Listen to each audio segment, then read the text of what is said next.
வாழ்வு எப்போ மாறும் அப்படின்னா, நம்மளுடைய வாழ்க்கையில் 3 வகையான நோய் இருக்கிறது. 3 வகையான நோய்.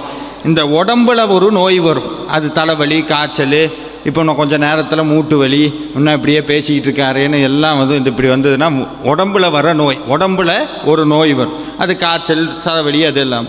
மனசில் ஒரு நோய் வரும், மனசில் ஒரு நோய் வரும், அது கவலை, சந்தேகம், துக்கம், கோபம்னு போய்கிட்டே இருக்கும். இப்போ இந்த 2 நோய் புரிஞ்சிருச்சு. உடம்பு, மனசு, அதையும் தாண்டி உள்ளுக்குள்ளே ஒன்று இருக்குது. அது என்னது? உயிர். அது இல்லைன்னா அது 2க்கும் வேலை கிடையாது. அது இல்லைன்னா 2க்கும் வேலை கிடையாது. இந்த உயிருக்கு ஒரு நோய் இருக்கிறது. அந்த நோய்க்கு பேர் பிறவி எனும் நோய். திருப்ப திருப்ப பிறந்துக்கிட்டே இருக்கும். எல்லாம் சிவபுராணம் படிக்கிறோம்ல, பிறந்து இளைத்தேன். என்ன சொன்னார்? பிறந்து இளைச்சேன். நம்ம எல்லாரும் இந்த பூமிக்கு இது ஃபஸ்ட் டைம் வரல.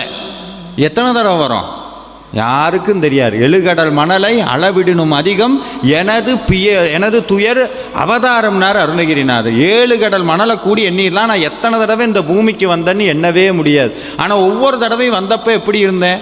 இதே தான், எந்த வித மாற்றம் இல்லை. பிறந்து இறந்து பிறந்து இறந்து இதையே செஞ்சுட்டு இருந்தேன். அப்போ இந்த உயிருக்கு ஒரு நோய் வருகிறது, அந்த நோய்க்கு பெயர் பிறப்பு. மனதிற்கு ஒரு நோய் வருகிறது, அதற்கு பேர் கவலை, கண்ணீர், சோகம், அதெல்லாம். உடம்புக்கு ஒரு நோய் வருகிறது. இதெல்லாம் இந்த 3 நோயும் எதனால் வருகிறது அப்படின்னு ஆராய்ச்சி பண்ணோம்னா ஒரே ஒரு விஷயத்தை நம்மளுடைய சமயம் நமக்கு சொல்லும். ஊழ்வினை ஊர்த்து வந்து ஊட்டு